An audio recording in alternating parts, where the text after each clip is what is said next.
Picture this: a nation gripped by terror as Nazi forces storm across its borders, shattering peace in an instant. On the 10th of May 1940, Germany launches a brutal invasion of Belgium, violating its neutrality and thrusting it into the horrors of war. This shocking assault, using massive power through the Ardennes forest, overwhelms Belgian defenses in mere weeks, leading to surrender on the 28th of May and full occupation. As Nazi flags fly over Brussels, the invaders enforce strict rule, outlawing political groups, muting dissenters, and flooding streets with their messages. While countless Belgians rise in secret opposition, some spot chances in aligning with the victors, convinced that this triumph will redefine Europe and grant them influence. Rising from the shadows, a sharp-minded, driven young supporter aids in elevating a minor group into a key tool of Nazi dominance in Belgium under siege. As conflict escalates, he ascends its ranks, overseeing campaigns of influence, crackdowns, and fear, and steering a pivotal part in one of the era's most gruesome slaughter. His identity? Louis Collard. Welcome to World War II Chronicles, where we uncover the untold tales of courage and betrayal from the greatest conflict in history. Louis Collard entered the world on the 9th of August 1915 in the modest factory town of Ans, nestled in Wallonia, Belgium's French-speaking region. His childhood played out against the chaos of the First World War, spanning from the 28th of July 1914 to the 11th of November 1918, a struggle that etched lasting wounds on the land. Similar to others of his age, he matured hearing accounts of invasion, loss, and rebuilding efforts. That earlier war had transformed Belgium's society and governance, sowing splits that echoed into the stormy years between the wars. Entering his adult life, Belgium grappled with the aftermath of the worldwide economic slump. Hardships, public turmoil, and dread of leftist ideologies pushed many toward extreme views. One such force was Rex, launched in the early 1930s by Léon de Grael. Starting as a Catholic media outfit named Christus Rex, or Christ the King, it swiftly grew into a political entity merging faith-based customs, national pride, and strong leadership. Rex pushed for Belgium's ethical revival, upholding religious principles and ditching democratic systems. It condemned graft, radical leftism, and free market ideals, advocating instead for a structured, cohesive, and pious society. In 1936, it stunned everyone by securing over 11% of votes nationwide. Yet this peak faded fast. Drawing from leaders like Benito Mussolini and Adolf Hitler, Rex turned more authoritarian and pro-German, prompting de Grael to forfeit backing from milder religious and traditional supporters. For the eager Louis Collard, though, Rex sparked direction and goals. Bright and orderly, he enlisted and tackled roles in messaging and setup for Rex, aiding in drawing fresh recruits and broadening its reach. His loyalty, accuracy, and skill in management soon set him apart. The Second World War erupted on the 1st of September 1939 with Germany's assault on Poland. As Nazis hit Belgium on the 10th of May 1940, the nation crumbled quickly. Léon de Grael faced arrest by local officials but gained freedom post-German win. In the occupied zone, de Grael rebuilt Rex with Nazi oversight, and Louis Collard emerged as a key ally. He swiftly handled messaging and inner workings.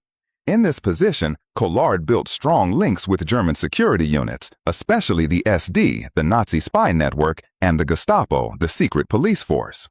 His knack for enforcing structure and control won praise from both invaders and de Grael. By 1943, with de Grael heading to the Eastern Front for combat in the Waffen-SS, the armed branch of the SS, Collard essentially led Rex's non-military side. From bases in Brussels and Charleroi, he managed the group's partnership with Nazi rulers. His outfit distributed messages, enlisted spies, and aided in hunting Jews and opponents. Rex members, guided by him, assisted in German sweeps, seized rebels, and upheld occupation rules.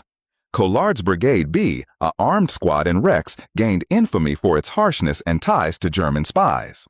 By 1944, as Allied soldiers pushed across France, underground fighters ramped up actions in Belgium. German rulers and allies countered with rising cruelty. Acts of disruption, targeted killings, and traps sparked swift payback. Amidst this climate of dread and payback, one of the bleakest moments unfolded, the Courcelles slaughter. On the 17th of August 1944, opposition forces struck and slew Oswald Engelben, the Rex-aligned mayor of Charleroi, plus his spouse and child. This act furious Rex chiefs. In no time, Collard and Victor Mathis, Rex's interim head, demanded retribution.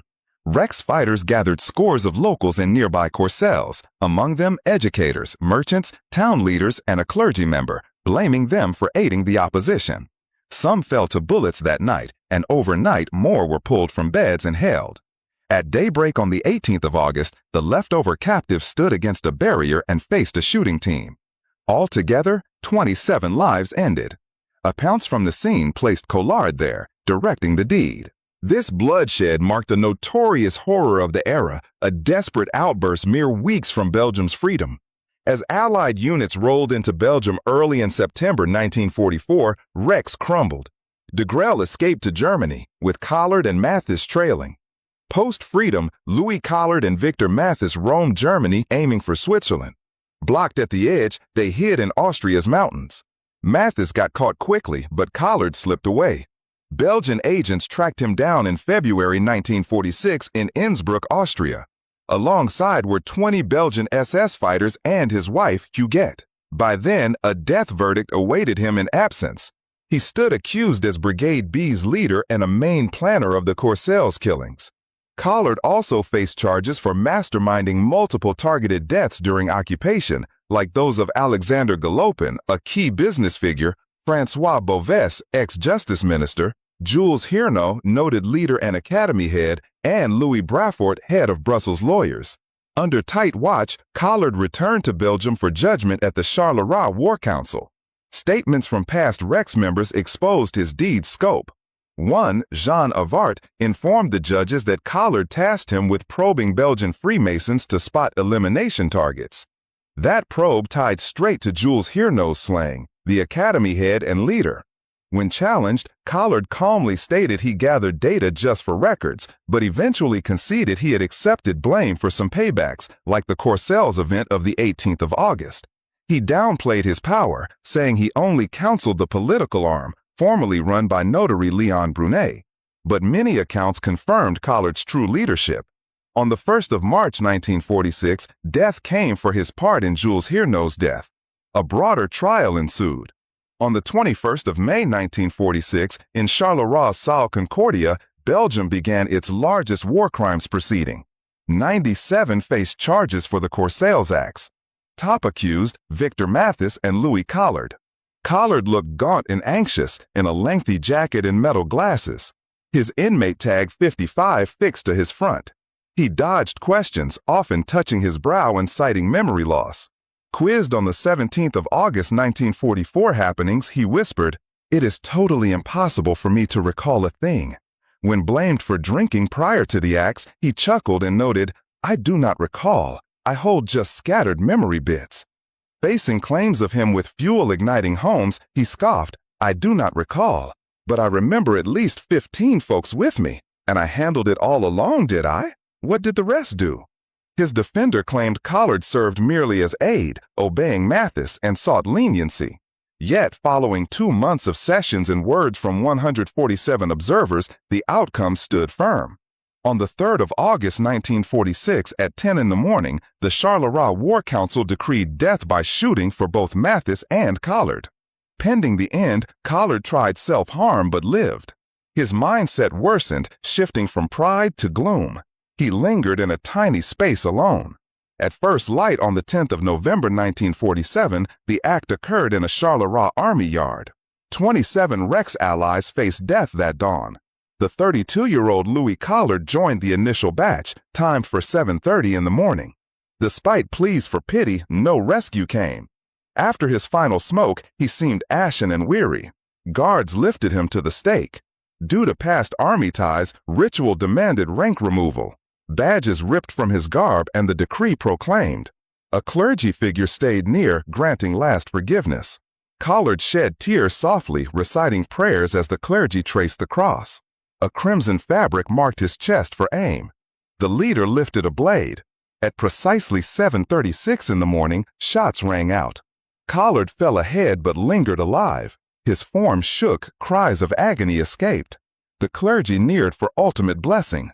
Then a police chief pulled his gun and shot once into Collard's skull, the mercy strike.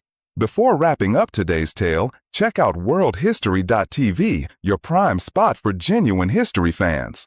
Uncover unique films and amazing accounts unavailable elsewhere. Thanks for tuning in, and remember to join for additional stories.